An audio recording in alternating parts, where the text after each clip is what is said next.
രഥത്തിൽ ഞാൻ സ്വർഗയാത്ര ചെയ്യുന്നു. എൻ സ്വദേശം കാൺപതിനായി ബദ്ധപ്പെട്ടോടിടുന്നു. എൻ സ്വദേശം കാൺപതിനായി ബദ്ധപ്പെട്ടോടിടുന്നു. ആകയാൽ നേരം മാത്രം എൻ്റെ യാത്ര തീരുവാൻ യേശുവേ നിനക്ക് സ്തോത്രം. വേഗം നിന്നെ കാണും ഞാൻ. യേശുവേ നിനക്ക് സ്തോത്രം. വേഗം നിന്നെ കാണും ഞാൻ. സമയമാമൃതത്തിൽ ഞാൻ സ്വർഗയാത്ര ചെയ്യുന്നു. എൻ സ്വദേശോ കാൺപതിനായി ബദ്ധപ്പെട്ടോടിടുന്നു. എൻ സ്വദേശോ കാൺപതിനായി ബദ്ധപ്പെട്ടോടിടുന്നു. கர்த்தருடைய மகா பரிசுத்த நாமத்திற்கு மகிமை உண்டதாக.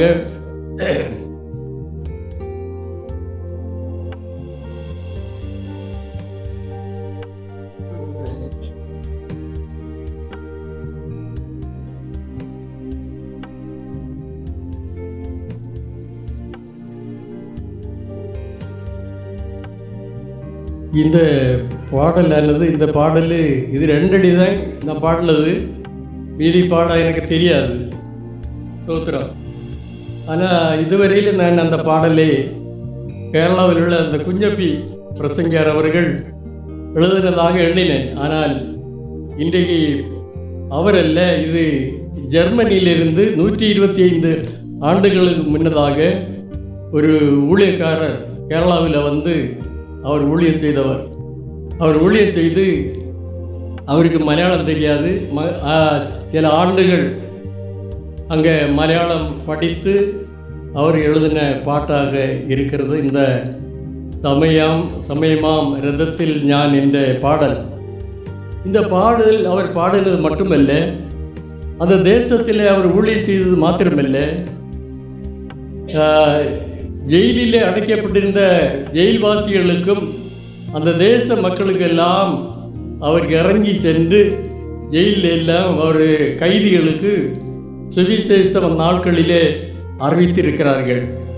அதில் அதாவது மரண தண்டனைக்கு விதிக்கப்பட்ட ஒரு மனுஷன் ஜெயிலுக்குள்ளே இருந்தபோது அந்த மனுஷனுக்கு இவர் இந்த பாடலை பாடி ஆண்டவருடைய வார்த்தைகளை அறிவித்திருக்கிறார்.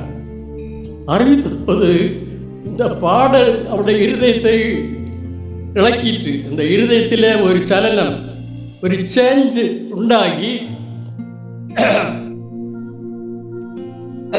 அதாவது இயேசுவே நினக்கு ஸ்தோத்திரம், வேகம் நின்னே காணும் ஞான். அது மாத்திரமல்ல, என் സ്വദേശം காண்பதினாய் பத்தப்பட்டு ஓடிடுந்தோ, பத்தப்பட்டு அவசரத்தோடு என் சொதேசம் உங்களுடைய குடியிருப்போ எங்கே இருக்கிறது? பரலோகத்தில். அப்போ இது அவருடைய இருதயத்தில் அந்த கேட்ட அந்த தண்டிக்கப்பட்ட அந்த மனுஷனுடைய இருதயம் இழகி அவர் அந்த ஜெயிலில் உள்ளாக இருந்து ஜெபம் பண்ணி இந்த ஆண்டவருடைய இரத்தத்தினால கழுவப்பட்டு ரட்சிக்கப்பட்ட ஒரு மனுஷனாய் மாறிவிட்டார். அது மாத்திரமல்ல, அவருடைய நீதி நாட்களிலும் தொடர்ந்து ஜெபத்தில் இருந்து அவருக்கு இந்த மரண சிக்ஷை நடக்கிற நாள் வந்தது. வழக்கமாக அந்த மரண சிக்ஷையில் விதிக்கப்பட்ட ஜட்ஜி, அந்த போலீஸ் அதிகாரிகள், ஜெயில் சூப்பரண்டு 4 பேர் அவர்கள் நின்று அந்த மரண தூக்கு தண்டனையை நிறைவு செய்வார்கள். அதுபோல் அந்த நாளில் அப்பொழுது அவர் கேட்பார்கள், இந்த கடைசி ஆசையாக உனக்கு என்ன வேண்டும் என்ற ஒரு கேள்வி கேட்பார்களாம். அது இன்றைக்கு அப்படித்தான். அப்பொழுது சோத்திரம் அநேகர்கள் அநேக காரியங்களை கேட்பார்கள். சோத்திரம் இந்த மனுஷன் அந்த வேளையில ஒரு சந்தோஷத்தின் மிகுதினால சந்தோஷத்தோடு என்ன செய்தாராம், எனக்கு சுவிசேஷம் அறிவித்த அந்த நாகர் என்ற அந்த பிரசங்கியாரை எனக்கு பார்க்க வேண்டும் என்ற ஆசை இருக்கிறது சொன்னாராம். உடனே அவரை கேரளாவில் தேடி பிடித்து அவரை கொண்டு வந்து அவருடைய முன்னாலே நிறுத்தினாராம். நிறுத்தின உடனே அவரை கட்டி பிடித்து முத்தமிட்டு இந்த பாடலை அந்த ஜெயில்வாசிகளுக்கு முன்ன அந்த அதிகாரிகளுக்கு முன்னாலே சந்தோஷத்தோடு பாடி குதித்து மகிழ்ச்சி அடைந்திருக்கிறார்கள். அவர்களை ஆச்சரியப்படுத்தக்க அளவில் அவர் விதமாக தேவனை பாடி மகிழ்ப்படுத்தி கொண்டு ஒரு தன்னுடைய அனுபவ சாட்சியையும் தெளிவாக அந்த அதிகாரிகளோடு பேசியிருக்கிறார்கள். அதை எல்லாரும் கேட்டு ஆச்சரியப்பட்டு அவர் அந்த நித்திய ராஜ்யத்தில் அந்த மரண தண்டனையின் மூலமாக கடந்து சென்றார் என்ற சரித்திரம் இது நடந்த ஒரு உண்மையான சம்பவமாக இருக்கிறது. எனக்கு அன்பான தெய்வ பிள்ளைகளை அழுதமாக பாருங்க, கிறிஸ்துவுக்குள் மகிழ்ச்சியோடும் ஆறுதலோடும் வாழுகிற தேவனுடைய பிள்ளைகளுடைய பாடல்கள் கூட தேவன் அதை கிரிய நடப்பித்து ஆத்துமாக்களை உயிர்ப்பிக்கிறதை நாம் பார்க்கிறோம்.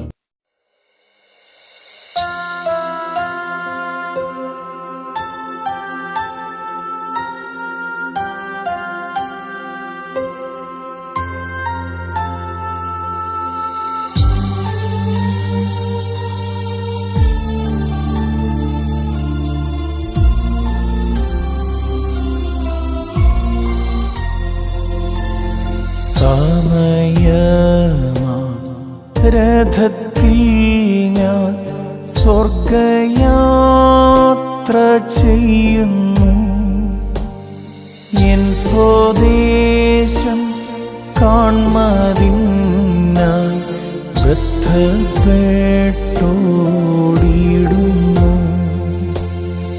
എൻ സ്വദേശം കാൺമതിനായി ബദ്ധപ്പെട്ടോടിയിടുന്നു.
രാവിലെ ഞാൻ ഉണരുമ്പോൾ ഭാഗ്യമുള്ളോർ നിശ്ചയം എൻ്റെ യാത്രയുടെ അന്ത്യം ഇന്നലേക്കാളടുപ്പം. എൻ്റെ യാത്രയുടെ അന്ത്യം ഇന്നലേക്കാളടുപ്പം.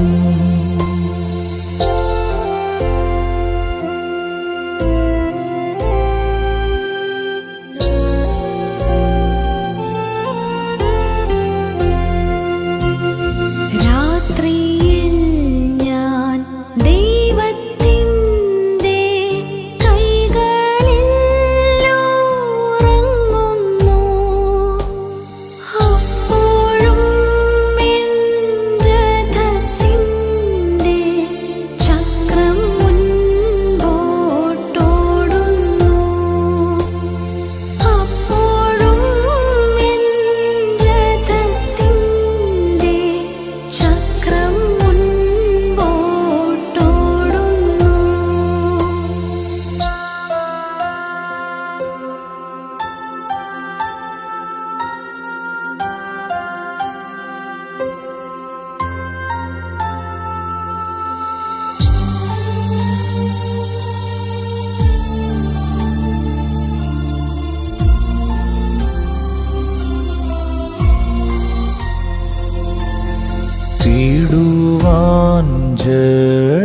സ്വർഗത്തിൻ സുഖം ഇപ്പോഴല്ല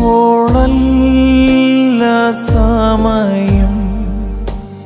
സ്വന്ത നാട്ടിൽ ദൈവമുഖം കാണുകയത്രേ വാഞ്ചിതം. സ്വന്ത നാട്ടിൽ ദൈവമുഖം കാണുകയത്രേ വാഞ്ചിതം.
സ്ഥലം മഹാവിശേഷം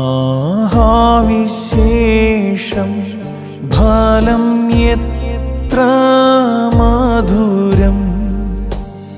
വേണ്ട വേണ്ട ഭൂപ്രദേശം അല്ല എൻ്റെ പാർപ്പിടം. വേണ്ട വേണ്ട ഭൂപ്രദേശം അല്ല എൻ്റെ പാർപ്പിടം.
ായി ദൈവദൂതർ വരുന്നു.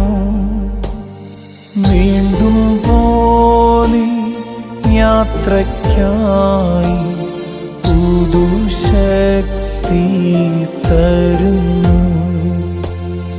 വീണ്ടും പോലെ യാത്രയ്ക്കായി പുതുശക്തി തരുന്നു.